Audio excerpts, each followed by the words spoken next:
Bismillahirrahmanirrahim. Nawaitu ta'alluma wa ta'lima wa tadhakkura wa tadhkira wal intifa'a wal ifadata wal istifadata wal isa ala tamassuki fi kitabillahi wa sunnati rasulillah sallallahu alaihi wasallam wa du'a ilal huda wa dilalata alal khairi ibtigha'a mardatihi wa qurbihi wa thawabihi wa husnil khatimah ma'al lutfi wal afiyah wa salahil aqibah.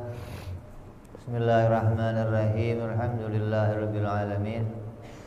Wabihi nasta'inu ala umuri dunya waddin. Wassalatu wassalamu ala rasulillah Sayyidina wa habibina wa syafi'ina wa maulana Muhammadin sallallahu alaihi wa ala alihi wa sahbihi ajma'in. Amma ba'du. Qala musanniful kitab Hadratul Syekh Imam Ad-Dasuki rahimahullah wa ghafara lahu wa li walidayhi sayyidu syarhuha.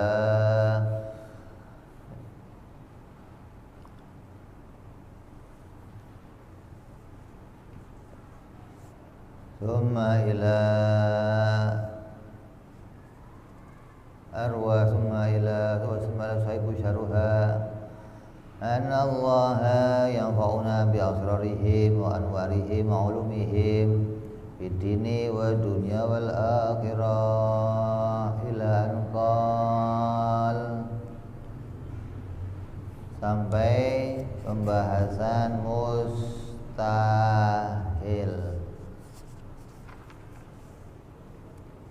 Ya, yang terakhir kita bahas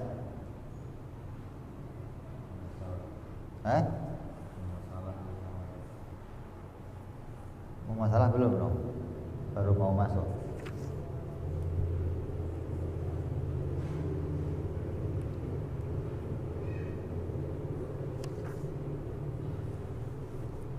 Sifat yang keempat yang mustahil bagi Allah Subhanahu wa ta'ala, wal mumatsalatu lil hawadithi bi ayyakuna jirman ay ta'khudhu dhatuhul aliyatu qadran minal faragh aw yakuna aradan yakumu bil jirmi aw yakuna aradan yakumu fi jihatin lil jirmi aw lahu wajihatun aw yataqayyadu bimakanin aw zamanin aw yattasifa dhatul aliyatu bil hawadith aw yattasifa bisighari aw bil kibari aw yattasifa bil aghradi fi af'alihi wa ahkamihi. Di dalam makna mumatsalah lil hawadis ada 10 pokok. Kalau kita tahu 10 ini, maka kita akan selalu menyadari bahwa Allah wajib mukhalafah lil hawadis, bahwa tidak mungkin ada persamaan bagi Allah dengan segala sesuatu. Maka 10 ini pokok. Sebenarnya mukhalafah lil hawadis bagi Allah artinya yang menunjukkan makna berbeda kepada Allah enggak terbatas, enggak cuman 10 ini. Tapi ulama memberikan batasan 10 ini sebagai batasan yang mencukupi. Siapa yang tahu 10 ini, maka dia dicukupkan telah tahu maknanya perbedaan antara Allah dan makhluk. Kan kayak kalau ngomong Allah itu beda dengan makhluk. Kayak ada Allahnya dan ada makhluknya. Ya. Karena yang namanya beda itu harus menghadirkan dua perkara. Nah, sebelum adanya makhluk, Allah juga berbeda dengan makhluk. Padahal makhluknya belum ada, tapi wajib berbeda. Maka makna yang harus dipahami apa dari wajibnya berbeda itu? Wajib berbeda itu nggak bisa pisah dari mustahil sama. Wajib berbeda atau mustahil adanya persamaan. Maka untuk sampai pada maknanya Allah itu wajib berbeda, maka bukan harus menghadirkan wujudnya makhluk, bukan, tapi menetapkan hukum-hukum. Kalau wujudnya Allah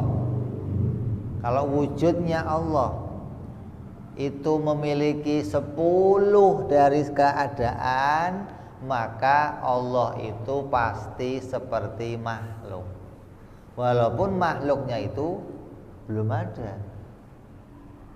Tapi apabila 10 ini ada pada Allah, maka Allah pasti seperti makhluk. Karena yang 10 ini apa? Yang 10 ini sifat yang pasti ada pada makhluk. Makhluk apa sajalah, mau di dunia, mau di langit, mau di sumur, mau di got, mau di mana saja, pasti punya 10 keadaan ini. Maka dikatakan di sini apa? Al-mithal al-mithlani, yang namanya mithlan atau serupa atau mithil itu huma amroni mutasawiyani fi jami'i sifatin nafsi. Maka itu adalah 2 perkara yang sama di dalam semua sifat-sifat nafsun atau sifat-sifat nafsiyahnya atau sifat pokoknya. Kalau ada 2 perkara sama, kalau ada 2 perkara mempunyai 2 sifat pokok yang serupa, maka keduanya itu disebut mithlan, gitu loh. Harus sifatnya sifat pokok. Sifat pokok itu sifat nafsi, sifat nafsunnya bagaimana? Yang kalau tidak ada sifat itu, maka sesuatu itu nggak akan ada. Itu namanya sifat nafsun. Seperti apa? Bertempat. Bertempat sifat nafsiyah. Kenapa? Karena kalau sesuatu itu nggak dijumpai bertempatnya, sebuah jirim, maka berarti jirim itu nggak akan ada barangnya. Berarti menempat sifat apa? Nafsiyah. Nah, kalau ada 2 perkara sama dalam sifat nafsiyahnya, maka disebut namanya mithlan. Nah, Allah itu apabila 10 ini ada 1 saja pada Allah, maka Allah mithlan seperti makhluk. Karena 10 ini apa? Nafsunnya makhluk. Makhluk itu mesti punya 10 perkara ini. Jati dirinya makhluk atau sifat pokok bagi itu punya 10 ini. Nah, kalau pada Allah kok ada 1 saja, atau kamu nyifatin 1 saja itu pada Allah, berarti kamu menyerupakan Allah dengan makhluk. Hati-hati nih, makanya harus ngaji ilmu tauhid biar kamu jangan sampai secara tidak sengaja menyamakan Allah dengan. Kalau sengaja gimana? Ya gila berarti otaknya.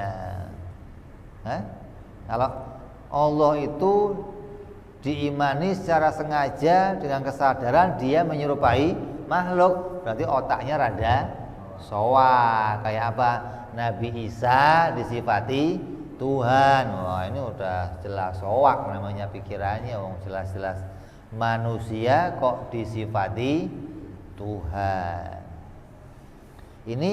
Ini jangan nyifati yang seperti manusia. Yang 10 ini aja, ada satu saja bagi Allah, maka berarti kamu menyamakan, menyerupakan Allah dengan makhluk. Apa yang 10 itu?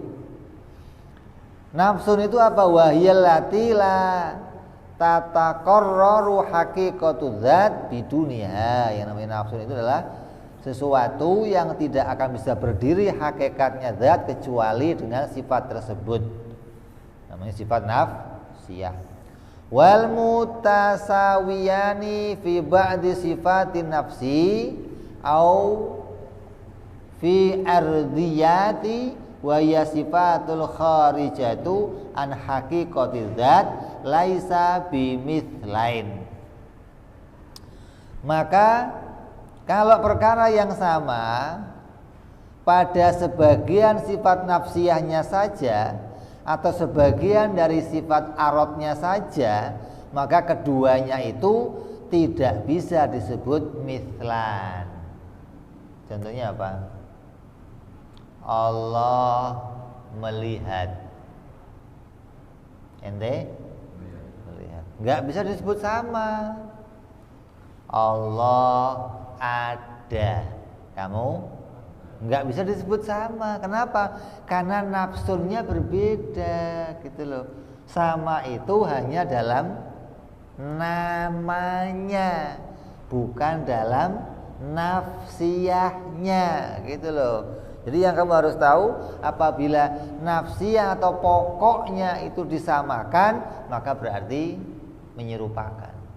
Kalau hanya sama dalam namanya, tapi nggak sama dalam nafsiyahnya, ya nggak bisa disebut serupa dong. Tuhan ada, saya ada, berarti sama dong. Ya sama dalam namanya. Allah melihat, saya melihat. Allah mendengar, saya mendengar. Allah bicara, saya sama dong. Sama di dalam namanya, bukan sama dalam nafsiyahnya melihat, nafsiyah mendengarnya, nafsiyah kalamnya, nafsiyah wujudnya berbeda. Jadi kita harus paham sekarang ini. Jadi makna mukhalafah itu disebutkan bahwa Allah itu wajib mukhalafah, maknanya apabila ada dari sifat-sifat Allah atau zatnya Allah yang nafsiyahnya sebagaimana nafsiyah makhluk, maka berarti Allah seperti makhluk. Nah, nafsiyahnya makhluk atau perkara pokok yang ada pada makhluk ada berapa? Ada 10 yang mau kita bicarakan di sini. Kalau 10 ini kamu sifatkan pada Allah, otomatis kamu menyerupakan Allah dengan makhluk. Nah, harus hati-hati nih, jangan sampai kamu nyerupain Allah dengan makhluk. Fazaidun Fazaidah matalan. Ini fazaidun masalah ini. Innama yumathiluhu man siwahu fi jami'i sifatin nafsiyah wa ya kaunuhu hayawanun ay mufakkaratun bil quwwah. Umpamanya dicontohkan si Zaid. Maka ini hanya memisalkan saja dengan si Zaid. Si Zaid itu umpamanya dalam keseluruhan sifat-sifat nafsiyahnya itu sama dengan sifat nafsiyahnya hewan. Monyet sama si Zaid sama enggak? Ente disama sama monyet mau enggak? Lu sama monyet gitu. Ya enggak lah, beda Beb. Lu ente aja enggak mau disamakan sama monyet. Padahal nafsiyahnya semua sama. Yang beda apa ini sama monyet? Nafsiyahnya semuanya atau sifat pokoknya semua sama padahal. Wa ya kaunul hayawan au mufakkaratun bil quwwah, yang mempunyai potensi berpikir. Atau manusia itu ya hewan yang punya potensi berpikir gitu doang. Bedanya cuma satu sifat, mikir sama enggak. Yang lainnya sama. Lu tidur dia tidur, lu makan dia makan, kawin ya makin, kan? Apa ya enggak? Wa amma ma sawahu fi ba'diha kal farasi alladhi sawahu fi mujarradil hayawaniyah faqad falaitha mithlan lahu. Adapun zat yang menyamainya dalam berbagai sifat nafsiyah seperti kuda yang hanya menyamainya dalam sifat kehewanan, maka tidak semisal dengannya. Kalau dia hanya punya satu sifat nafsiyah, sama dalam satu sifat nafsiyah dan berbeda dalam sifat nafsiyah yang lainnya, maka tidak bisa dikatakan serupa. Tapi kalau sama dalam sifat nafsiyahnya, maka ya dikatakan sama. Bagaimana mau dikatakan berbeda? Oh, manusia mikir, hewan nggak mikir, oh berarti beda. Ini beda dari sisi nafsiyah berpikirnya. Kuda yang nggak ada yang mikir, kucing nggak ada yang mikir. Kamu nggak mau disamakan dengan hewan gara-gara apa? Satu doang yang beda. Itu aja nggak mau disamakan kamu. Nah, kadang ada orang yang seenaknya nyamain Tuhan dengan makhluk. Ya Allah, wong kamu aja sama hewan nggak mau disamain, Tuhan disamain dengan makhluk. Saya nggak menyamakan, tapi mensifatkan sifat makhluk pada, ini sama aja menyamakan namanya.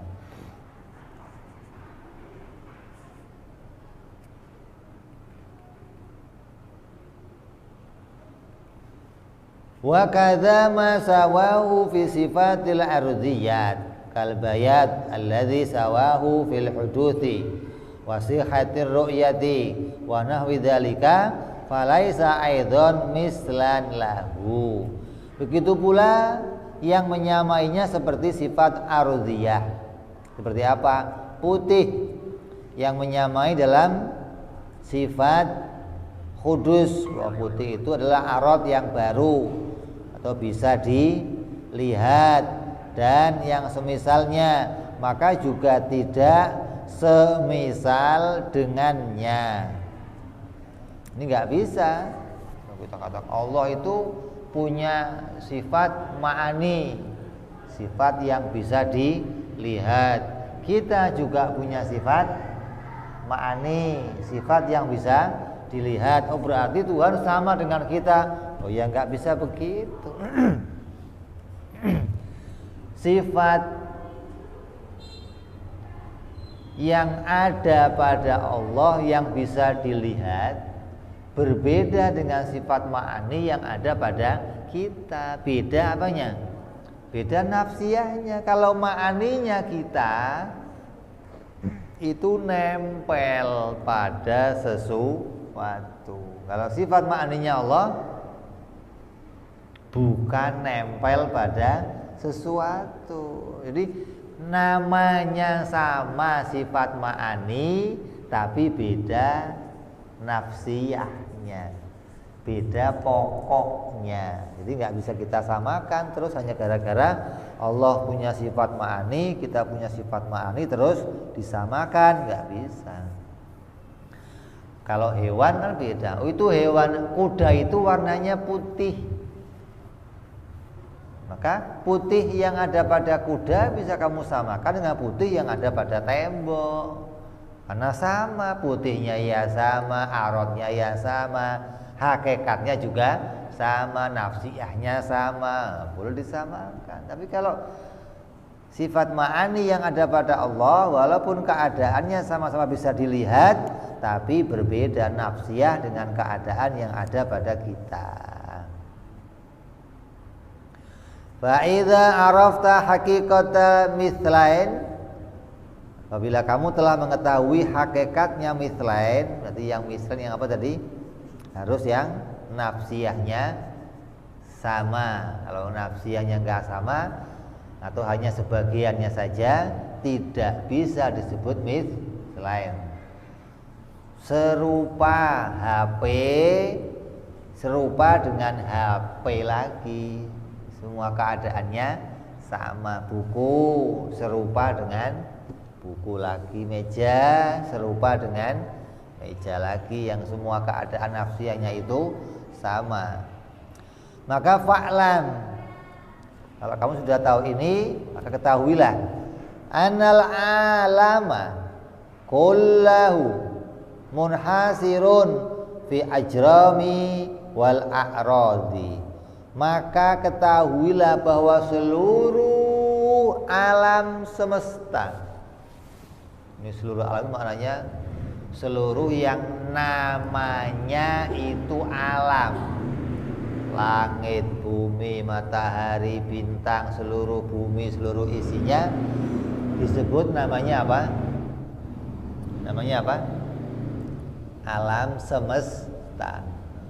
Alhamdulillahirabbil alamin. Alamin itu jamak, kalimat jamak. Kalau satu apa? Alam. Kalau banyak alamin. Itu seluruhnya namanya alam, alam semua ini alam. Maka ketahuilah yang namanya alam itu isinya cuma dua. Alam kalau mau diringkas isinya cuman apa dua itu? Apa di situ? Al-ajram wal a'rad. Alam itu isinya cuma dua, apa? Jirim dan a'rad. Wahia ma'ani allati tagumu bil ajram. Al-a'rad itu adalah sifat yang berdiri pada satu benda. Jirim itu apa? Jirim itu sebuah benda yang menempati satu ruangan secukup dirinya. Apabila ada sebuah benda yang benda itu mengisi satu ruangan, maka itu namanya jirim. Jadi jirim itu bahasa dalam ilmu tauhid untuk mengganti atau untuk mengenali yang namanya alam. Kalau alam bahasa apa? Alam bahasa syar'i. Dalam syar'i disebut alam. Quran namanya alam. Ini namanya alam, langit, bumi, alam. Dalam bahasa tauhid disebut namanya jirim. Kenapa? Langsung mengena kepada nafsiyahnya, sesuatu benda yang mengisi suatu ruang. Kalau dia dibatasi ruang, maka dia namanya jirim. Lah, sifat yang ada pada jirim namanya a'rad. Wala syakka anna min sifatin nafsi min sifatin nafsi al-jirmi at-taghayyur at-tahayyuz. Maka sifat nafsiyah atau sifat pokok bagi sebuah benda tanpa diragukan lagi secara pasti itu adalah bertempat. Itu sifat pokok. Sebuah benda, sifat pokoknya, sifat utamanya, sifat intinya bertempat. Apa itu bertempat? Akhdhuhu qadran minal faragh bihaitsu yajuzu ayaskuna fi dzalikal qadar au yataharraka anhu. Bertempat itu apa? Bertempat itu diberikan pengertian uhdhahu, yaitu mengambilnya sesuatu qadran minal faragh, ruangan secukupnya. Sesuatu yang memenuhi atau menempati sebuah ruang. Ruang itu apa sih?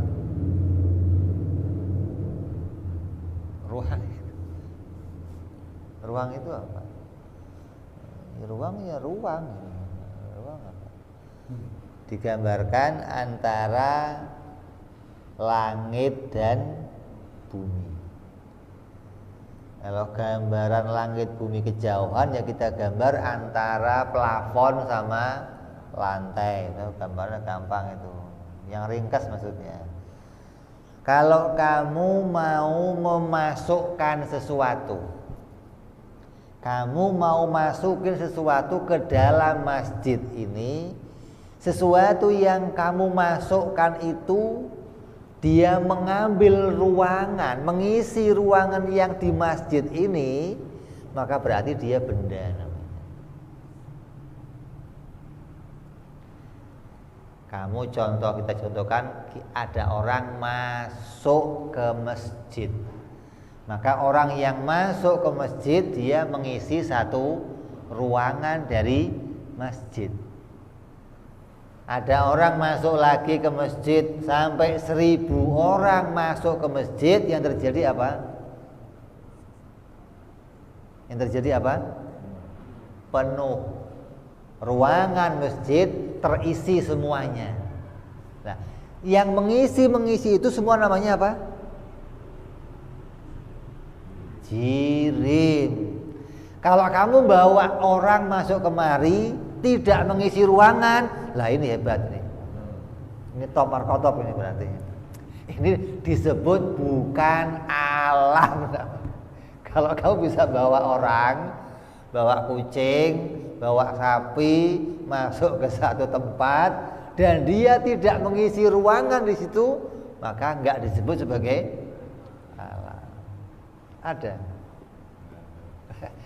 Ada. Makhluk gaib juga mengisi ruangan. Memang kalau malaikat enggak ngisi ruangan. Mau malaikat mau jin, dia pasti mengisi ruangan. Nah yang nggak ngisi ruangan siapa? Ya hanya Allah. Yang wujudnya nggak terikat sama ruangan itu hanya Allah. Selain Allah, wujudnya pasti terikat sama ruangan. Entah ruangannya ada yang kecil, ada yang ruangannya gede, ada yang ruangannya setitik, ada yang ruangannya rembeng-rembeng, ada yang pasti mengisi satu ruangan. Ini kita gambarkan ruangan masjid. Nah, secara universal apa? Ruangan itu ya antara langit dan bumi. Ini ciptaannya Allah. Allah menciptakan ruangan antara langit dan bumi dan diisi semuanya oleh benda-benda yang banyak. Di langit diisi bintang-bintang, planet, matahari, segalanya. Di bumi diisi ada hewan, manusia, tumbuhan, batu-batuan, segalanya. Semua yang mengisi ruangan itu disebut namanya jirim. Jadi kalau Allah itu kamu imani dia itu jirim, mempunyai ruangan, berarti kamu nyamain Allah dengan alam, gitu loh. Nggak usah ada alamnya, nggak usah nunggu muncul si alam, nggak usah. Makanya sifat mukhalafah bagi Allah itu tidak ada permulaannya. Kenapa? Karena yang mau diomong adalah hukumnya. Apabila Allah diimani jirim, hukumnya dia pasti sama dengan alam, gitu loh. Nggak usah nunggu alam yang muncul, nggak usah. Makanya kalau ada orang nanya, Allah beda dengan makhluk karena ada makhluknya. Kalau nggak ada makhluknya, nggak ada bedanya. Ini goblok namanya. Dia nggak ngerti hukum-hukumnya makhluk. Dia nggak ngerti nafsiyahnya makhluk. Dia nggak ngerti nafsiyahnya alam. Lah kita bicara ini dari arah mana? Dari arah nafsiyahnya alam. Nggak usah wujudnya alam, nggak usah. Kita hanya bicara dari arah nafsiyahnya si alam. Kalau Allah itu punya nafsiyah yang sama dengan alam, berarti dia seperti begitu aja. Makanya sifat ini sifat yang enggak ada permulaannya. Walaupun alam ini belum muncul, Allah wajib berbeda dengan makhluk.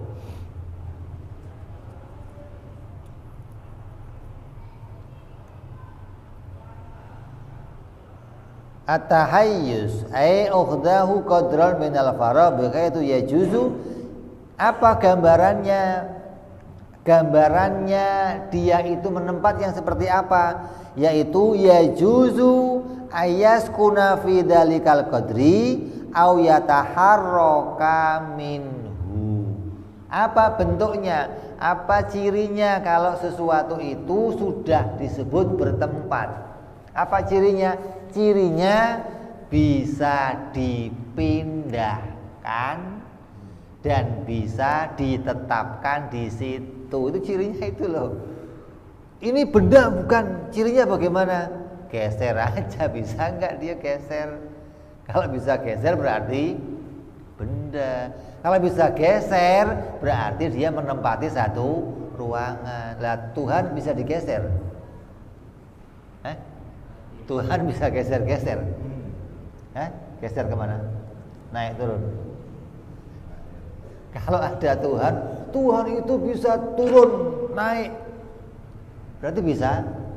Lo kira mic apa? Lo kira speaker bisa geser-geser? Ono pindah sono dong. Dikira speaker apa Tuhan? Bisa pindah-pindah sono sini. Maka alamatnya menempat itu apa? Bergeser atau menetap, diam atau gerak. Kalau dia bisa diam bisa gerak, maka itu alamatnya dia pasti benda. Maka tidak boleh mensifati Allah dengan gerak dan diam. Hati-hati ini, kamu buka YouTube lihat pelajaran orang-orang Wahabi bahwa gerak dan diam itu sifat Allah yang asli, sifat yang hakiki. Tapi geraknya gimana kita nggak ngerti, kan aneh. Geraknya Allah yang seperti apa kita nggak ngerti. Lah gerak itu apa sih? Lah gerak itu pindahnya benda, pindahnya sesuatu dari satu tempat ke tempat yang itu namanya gerak. Memang ada ini gerakan istimewa loh. Itu gerakan gerakan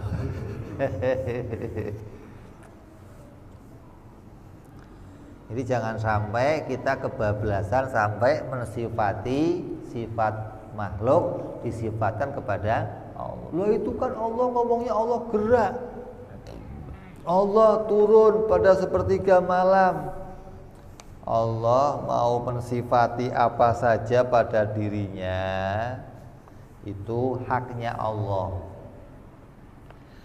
Tapi kita tidak boleh menyamakan sifat makhluk pada Allah. Maka kalau ada sifat yang disebutkan Allah baik dalam Quran, dalam hadis yang kemudian sifat itu menyamai makhluk, maka harus ditakwil gitu. Apa artinya takwil? Dikeluarkan maknanya agar nggak sama gitu loh. Maknanya gerak yang ada pada Allah harus dikeluarkan dari maknanya gerak yang ada pada makhluk. Allah turun sepertiga malam, maknanya apa? Oh, maknanya Allah menurunkan gitu. Bukannya Allah kucluk-kucluk turun, lo kira satpam. Ini nggak boleh demikian. Jadi harus kita keluarkan maknanya dari makna yang menjadi sifatnya makhluk. Ini namanya apa? Takwil. Tujuannya apa? Mensucikan Allah dari segala keserupaan dengan makhluk. Wa min sifatin nafsi, dan di antara sifat-sifat nafsi dari suatu benda, qabuluhu lil a'rad, adalah menerima untuk bisa disifati dengan a'rad, ai li sifatil haditsati min harakati wasukun. Di antara a'rad itu contohnya a'rad yang baru seperti gerak dan diam, wajtimai wal iqtiran, atau berkumpul atau berpisah atau bersamaan. Ini contoh. Kalau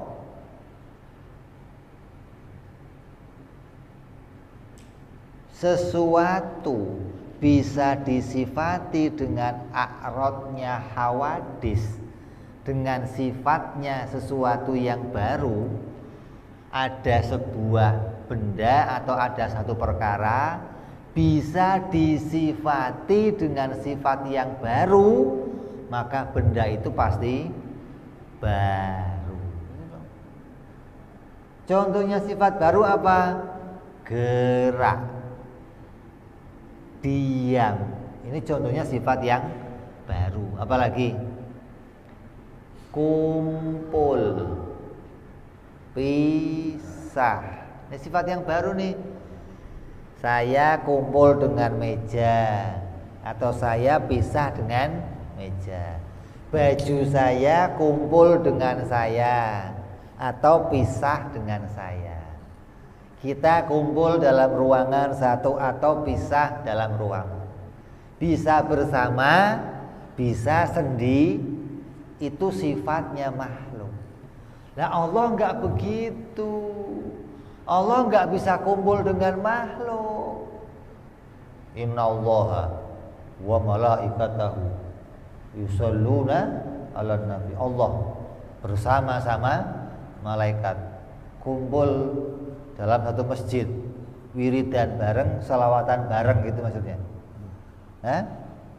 Gak mungkin maknanya Allah bersama malaikat itu maknanya kumpul, itu gak mungkin. Karena sifatnya Allah bukan sebagaimana sifatnya makhluk yang keadaannya bisa berkumpul seperti ini, gak mungkin. Gitu dong. Allah ada di singgasana di arsy. Oh, maknanya Allah bergandengan dengan arsy, kumpul dengan arsy, nggak bisa. Allah berjumpa dengan Nabi Muhammad, maknanya kumpul, ya nggak mungkin. Nabi Muhammad nggak mungkin kumpul dengan Allah. Makanya Siti Aisyah ketika ditanya, siapa yang mengatakan Nabi Muhammad kumpul dengan Allah, kesasar orang itu, kedzib orang itu, bohong dia. Karena nggak mungkin Allah disifati dengan sifatnya makhluk. Apa? Kumpul, atau bisa pisah, atau bisa bersama, bisa sendiri, nggak bisa. Allah itu sebelum ada makhluk sendirian, terus kesepian, terus bikin makhluk biar rame. Oh, bikin dangdutan aja lo biar rame, kasih speaker yang kenceng. Jangan dianggap terus setelah bikin makhluk maka Allah merasa rame. Kenapa? Kumpul bersama-sama. Ya nggak bisa. Emang sifatnya Allah seperti sifat makhluk? Ini orang yang salah nyifatin Allah demikian, hati-hati nih. Ya, di antara nafsiyahnya makhluk apa itu? Bisa disifati dengan sifat yang baru. Sifat yang baru contohnya apa? Gerak, diam, kumpul, bersamaan, wa alwan, atau apa? Punya warna, wal aghrad, yang mana kerjanya punya tujuan. Sifatnya gerak, diam, kumpul, pisah, terus punya warna, Kalau Allah kok punya warna, Allah itu bercahaya. Wah ini. Nabi Musa baru lihat cahayanya Allah sedikit meledak gunung. Berarti Allah itu berbahaya. Kalau sampai nampak cahayanya bisa berantakan semua. Sedangkan manusia nanti di surga akan melihat kepada, berarti akan berantakan semua nanti kalau lihat Allah. Kenapa? Baru lu kira pospor nyala, lu kira bemo apa pakai lampunya. Terus di antara sifat makhluk adalah al-aghrad. Ini sering orang keliru ini. Apa aghrad itu? Punya tujuan ketika melakukan sesuatu.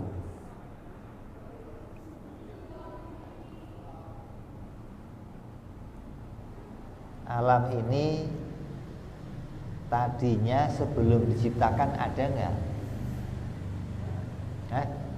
Nggak ada. Ya, alam sebelum dibikin ada apa nggak ada? Nggak ada. Terus apa yang mendorong Allah tiba-tiba pengen bikin alam? Apa yang mendorong?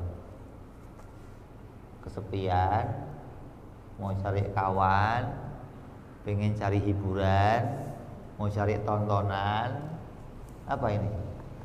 Yang mendorong Allah tiba-tiba kok mau bikin langit bumi itu apa? Kamu duduk anteng di sini, tiba-tiba berjalan mendekati dispenser, ngapain berarti itu?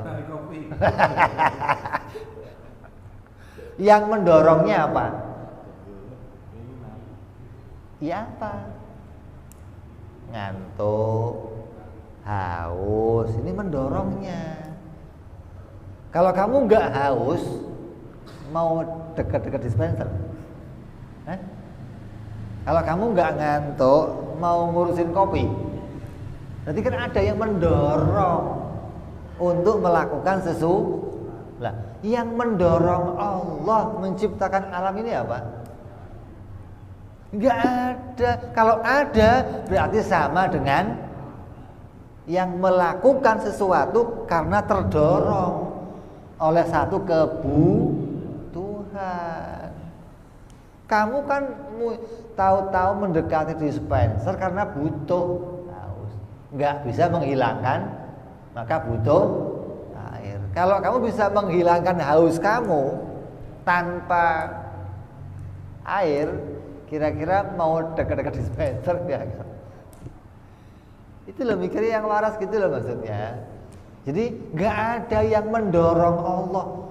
Kalau ada perkataan di Quran, wa ma khalaqtul jinna wal insa illa, oh itu harus ditakwil, bukan yang mendorong Allah membuat langit bumi karena Allah pengen disembah.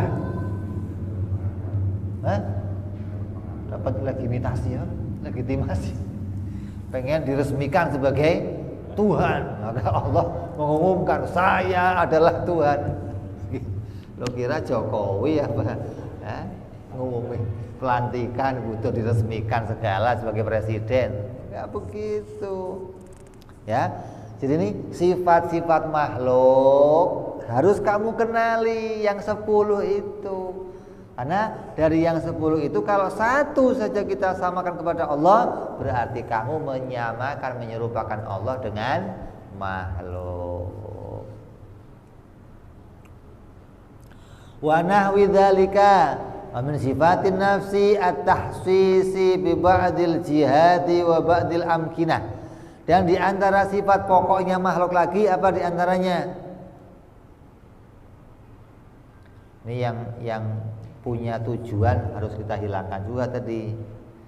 Banyak orang mengatakan Allah bikin hujan tujuannya biar begini, Allah bikin langit tujuannya biar begini, Allah bikin matahari bulan tujuannya. Nggak ada. Itu kebodohan, kebohongan, kekeliruan. Nggak ada tujuan dalam fiilnya Allah. Menciptakan apapun bagi Allah tidak bertujuan. Maka perbuatan ada 3. Yang pertama fi'lul gharad, fi'il yang punya tujuan, fi'ilnya kita. Yang kedua pekerjaan yang sia-sia, yang nggak ada hasilnya. Kayak apa tujuan? Kayak apa contohnya? Kamu lempar-lempar bola ke atas, ngapain itu? Ya nggak ada tujuannya. Hasilnya apa? Punya tujuan atau sia? Yang ketiga, fi'il yang tidak punya tujuan dan tidak sia-sia. Fi'ilnya Allah. Nah, itu disebut namanya fi'ilul ikhtiyar atau menciptakannya lil hikmah, bukan li ghordin, tapi lil hikmah. Allah menciptakan apapun itu membawa hikmah. Allah bikin hujan itu tujuannya biar saya nggak keluar rumah. Urusan apa main dia keluar rumah? Lu mau keluar rumah kayak enggak, bodoh amat. Urusan apa Allah bikin hujan sama mencegah kamu keluar? Mestinya hikmahnya itu dong. Hikmahnya Allah bikin hujan, saya nggak keluar rumah jadinya. Oh si Anu bisa laku jual payung. Oh si Anu jual bubur kacang hijau jadi laris. Ini hikmahnya, bukan Jadi jangan sampai kamu menyamakan ini. Terus di antara sifat nafsiyah lagi apa? At-tahsisi bi ba'dil jihad, yaitu berada pada arah tertentu. Mustahil Allah itu berada pada arah tertentu. Tertentu itu berarti apa? Pada satu posisi, di kanan atau di kiri, di atas atau di bawah. Ini namanya arah tertentu. Oh, Allah ada di hadapan saya, berarti arah tertentu. Atau Allah di belakang saya, atau Allah di atas saya, namanya arah tertentu. Maka sesuatu yang punya arah tertentu itu mesti alam, itu mesti makhluk. Maka kamu nggak boleh mensifati Allah dengan keadaan berada pada tempat tertentu, sebagaimana yang banyak dipahami oleh orang-orang Wahabi yang mengatakan Allah ada di atas.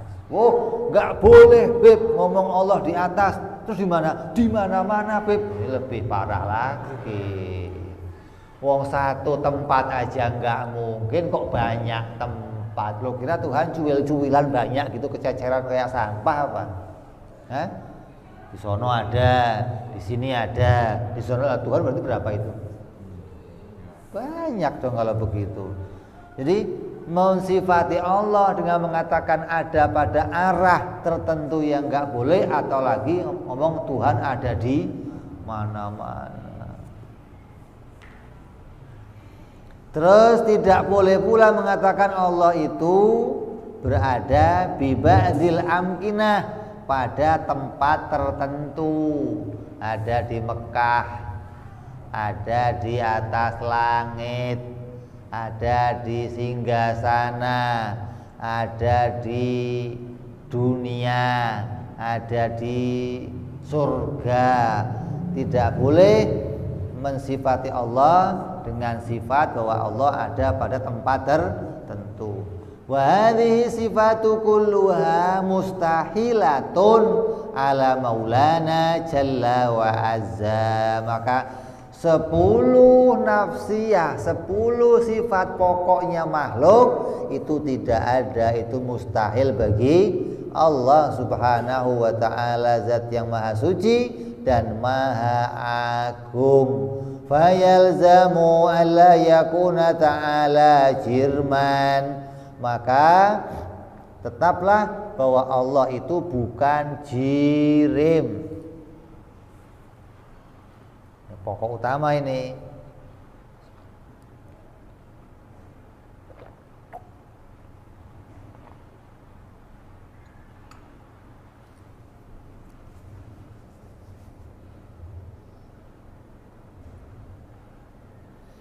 Falaisa alla yakuna ta'ala jirman. Allah itu bukan jirim.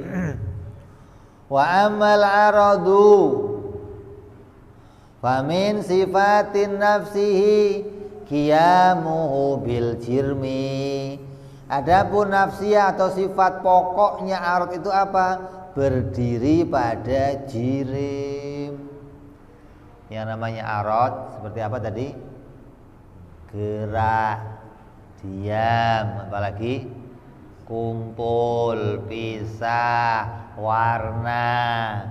Ini hanya bisa ada pada jirim. Gak mungkin Allah itu disifati warna, gak mungkin. Kenapa? Kenapa gak mungkin? Karena zatnya bukan jirim. Kalau zatnya Allah jirim, maka boleh saja disifati dengan warna.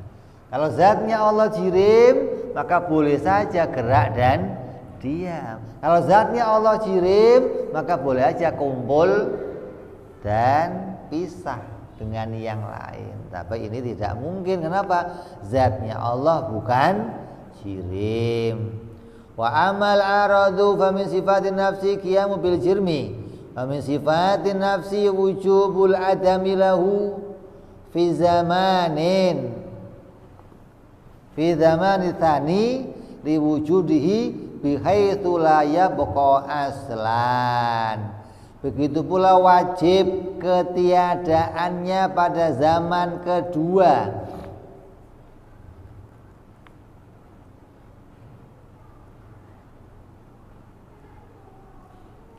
Bagi wujudnya sekira a'rad tersebut tidak tersisa sama sekali. Ini mazhab yang mengatakan a'rad tidak bisa berada pada dua zaman.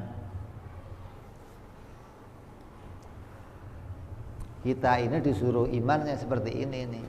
Ini iman yang diimani oleh para salafun saleh, para ulama kita. Apa imannya? Bahwa kita ini hanya bisa ada pada satu waktu. Kita ini hanya bisa wujud pada satu waktu. Mamanya dimunculkan detik pertama, muncul jadi ada. Detik kedua dimunculkan lagi menjadi ada. Wujud yang pada detik kedua ini wujud yang baru. Wujud yang lamanya pasti tiada. Ini pendapat yang mengatakan a'rad tidak mungkin ada pada dua zaman. A'rad hanya ada pada satu zaman. Maka dikatakan di sini a'rad itu adalah sifat yang menjadi nafsiyahnya a'rad selalu berada atau berdiri pada jirim. Dan sifat nafsiyahnya a'rad pula wajib ketiadaannya pada zaman kedua. Jadi ketika zaman pertama muncul, zaman kedua a'rad yang pertama sudah hilang, muncul lagi a'rad yang baru. Zaman ketiga a'rad yang baru muncul, yang lama hilang. Maka wujudnya selalu berjumpa dengan Adam. Itu yang namanya a'rad. Nafsiyahnya siapa? A'rad. Dan ini mustahil jadi sifatnya Allah. Kalau Allah punya sifat a'rad, berarti sifat Allah berganti terus. Kalau sifatnya berganti, berarti zatnya ya berganti. Wa hadza kulluhu mustahilun. Maka ini semuanya mustahil bagi Allah ala maulana jalla wa azza. Falaisa idzan bi'aradin. Sehingga bila demikian Allah Subhanahu wa taala bukanlah a'rad, li'annahu ta'ala yajibu qiyamuhu binafsih. Karena Allah itu wajib dia berdiri pada zatnya sedangkan a'rad itu berdiri pada zat yang lain. Alama arafta tafsiruhu fima sabaq, sebagaimana kalian telah tahu tafsirnya qiyamu binafsih pada pembicaraan yang telah lalu. Wa yajibu lahu ta'ala wa yajibu lahu azza wa jalla wa azza al-qidamu wal baqa'u fala yaqbalu adam aslan. Maka Allah itu wajib bersifatan qidam, wajib bersifatan baqa, dan mustahil Allah itu menerima tiada secara asli. Barang qidam, barang baqa itu enggak akan ketemu Adam awalnya dan enggak akan ketemu Adam akhirnya. Ini sudah kita bahas, jadi sudah jelas. Wabil jumlah, maka kesimpulannya fakuluma siwa maulana jalla wa azza yalzamuhul hudus. Kesimpulannya apa? Segala sesuatu selain Allah itu wujudnya pasti baru. Selain Allah apapun juga wujudnya pasti baru. Lah kalau baru bagaimana? Kalau baru bagaimana? Waftikaru ila mukhassis, dan pasti butuh pencipta. Maka kita ini enggak pernah lepas butuhnya dari Allah. Orang yang bisa ngasih tauhid dengan benar akan nyadari tiap detiknya dia butuh kepada Allah. Nah, terkadang pandangan butuh ini suka hilang. Pandangan memandang Allah ini suka tertutup. Terhalang apa? Terhalang ramenya pasar. Terhalang ramenya pelelangan. Kalau pelelangan rame kadang butuhnya sama Allah suka berkurang. Maksudnya kurang disadari gitu loh. Kadang terhalang utang, kadang terhalang sama kursi, rebutan kursi sampai lupa mikirin. Itu kadang banyak penghalangnya. Padahal kamu disadari wajib butuhnya kita kepada Allah tiap waktu. Nggak pernah bisa lepas kita dari kebutuhan kepada Allah. Wa maulana jalla wa azza yajibu lahu wujudu wal ghaniyul mutlaq. Sedangkan Allah Subhanahu wa taala itu wujudnya wajib dan dia zat yang tidak butuh kepada segala sesuatu secara mutlak. Fayalzamu idzan ayyakuna tabaraka wa ta'ala mubayinan likulli ma siwahu. Maka bila demikian, maka bisa dipastikan bahwa Allah Subhanahu wa taala merupakan zat yang berbeda dengan segala sesuatu selainnya. Ayyan kana dzalikal ghair jirman au ardon au ghairahuma in qadara anna fil alam ma laisa bil jirmi wal arad. Maka Allah itu wajib berbeda dengan segala sesuatu, apapun itu, baik berupa jirim, berupa arad atau selainnya. Apa selainnya? Bila ada selain jirim dan arad, maka wajib beda pula dengan Allah kalau ada, gitu loh. Maka yang pokok dua saja itu, nggak usah pusing-pusing kamu bahwa isinya alam cuman dua, jirim dan arad. Maka Allah pasti berbeda dengan jirim dan pasti berbeda dengan arad. Alat takdir wujudu hadhil qisim fil alam fa huwa hadisun Maka berdasarkan pengandaian adanya sebagian alam yang terakhir ini, maka bagian tersebut disebut hadis. Id ala takdir wujudi hadzal qismi fil alam fa huwa hadisun bidalilil ijma' kama anna al qismaini al awwalain al haditsani bidalilil akli wa bihima yutawassalu ila ma'rifatillah.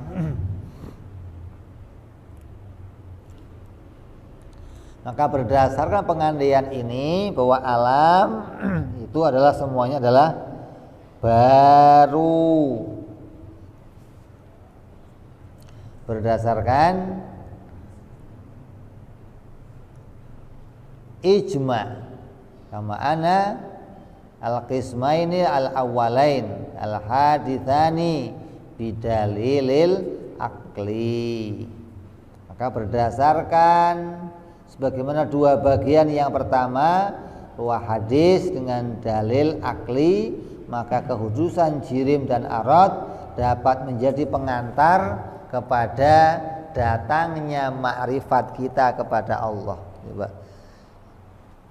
Mengenal Allah tergantung mengenalnya kamu pada jirim dan arad. Dalam hadis bunyinya apa? Man arafa nafsahu faqad arafa rabbahu.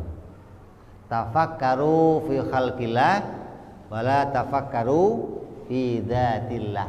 Maknanya apa? Kalau kamu kenal jirim, kamu kenal a'rad, ini yang bisa dipikir, kamu akan kenal kepada Allah.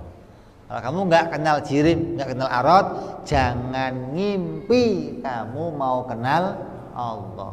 Gitu maknanya.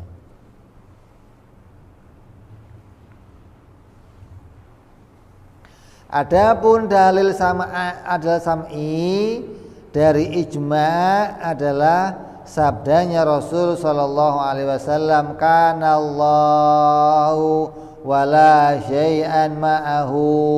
Allah itu ada sementara tidak ada yang bersama Allah. Kana Allahu wala syai'an ghairahu. Ini dalil yang mengatakan Allah ada dan bersifat qidam dan baqa. Ta'ala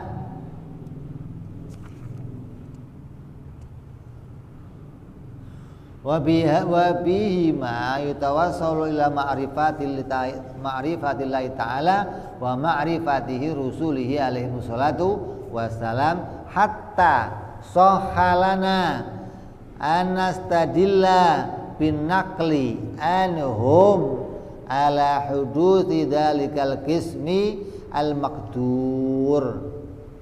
Maka dengan jalan kenal jirim, kenal a'rad, kamu akan dapat kenal kepada Allah dan para rasul, sehingga sah bagi kita untuk berdalil dengan dalil syar'i dari mereka atas kehudusan bagian alam yang diandaikan tadi. Jadi kalau kamu kok sudah paham dalil ini, maka boleh saja kalau kamu mau nyari dengan dalil syar'i, boleh. Mana dalil syar'inya mana ya? Oh, qidam ini dalilnya, baqa dalilnya ini, boleh kamu tambahkan dengan dalil syar'i.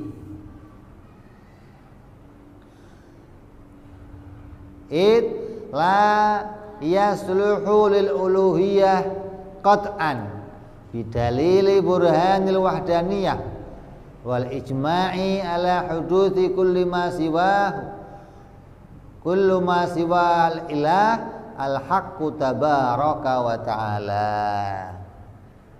Sebab secara qat'i tidaklah pantas menyandangkan sifat ketuhanan, tidak pantas menyandang sifat ketuhanan dengan burhan atas keesaan Allah dan ijma' atas kehudusan segala hal selain Allah yang maha hak tabaraka wa ta'ala.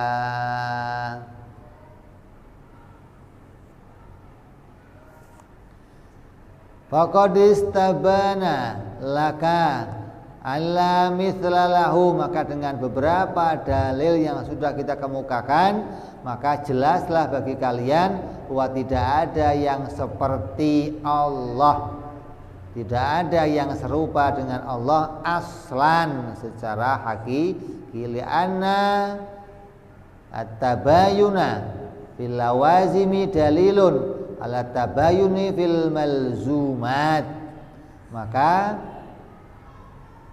perbedaan dalam hal yang lazim adalah dalil bagi perbedaan dalam perkara yang malzum.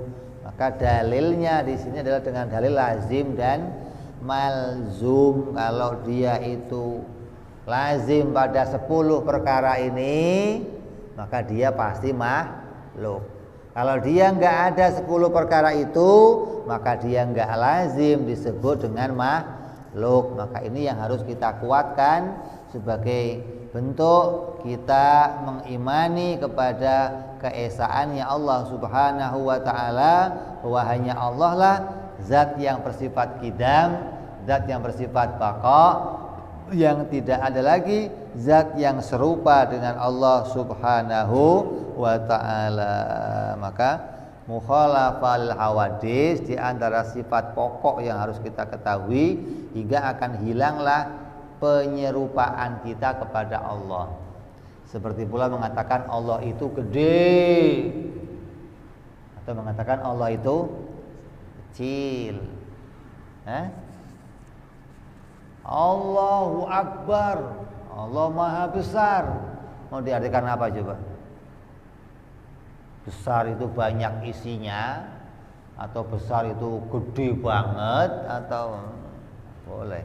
Kalau mengartikan demikian berarti menyerupakan dengan makhluk. Mudah-mudahan kita semua diberikan cahaya iman yang benar oleh Allah, dibuka hati kita, diluaskan pemahaman kita, dibersihkan iman kita oleh Allah. Jangan sampai tercampur iman-iman yang kotor kepada Allah, dan Allah jaga iman kita sampai akhir hayat kita tetap menjadi iman yang suci sampai berjumpa dengan Allah dalam kesucian iman, selamat dunia dan selamat di akhirat. Amin ya rabbal. Insyaallah kita sambung yang akan datang bicara sifat mustahil yang berikutnya. Wallahu a'lam bishawab, wa ila hadratin nabi. Al-Fatihah. A'udzubillahi minasyaitonir rajim. Bismillahirrahmanirrahim. Alhamdulillahirabbil alamin, arrahmanir rahim, maliki yaumiddin. Iyyaka na'budu wa iyyaka nasta'in. Ihdinas siratal mustaqim. Siratal ladzina an'amta 'alaihim ghairil maghdubi 'alaihim waladdallin. Amin. Ya Rabbana i'tarafna bi annana i'tarafna wa annana asrafna la ladha ashrafna atub 'alaina tauba waghfir li kulli huba azallana aurati wa amini rawati waghfir li walidina rabbi wa mauludina wal ali wal ihwani wa sairil hillani wa kulli dhi mahabbah aw jiratin aw suhbah al muslimina ajma' mina rabbi isma' fadlan wa judan manna la biktisabi minna bil mustafa rasuli dhabi kulli suli salla wa salam rabbi alaihi andal habbi wa alihi wa sahbi idada dhazi suhbi walhamdu lil ilahi bani wa tanahi subhana rabbika rabbil izzati amma yasifun salamun alal mursalin walhamdulillahi rabbil alamin. Assalamualaikum warahmatullahi wabarakatuh.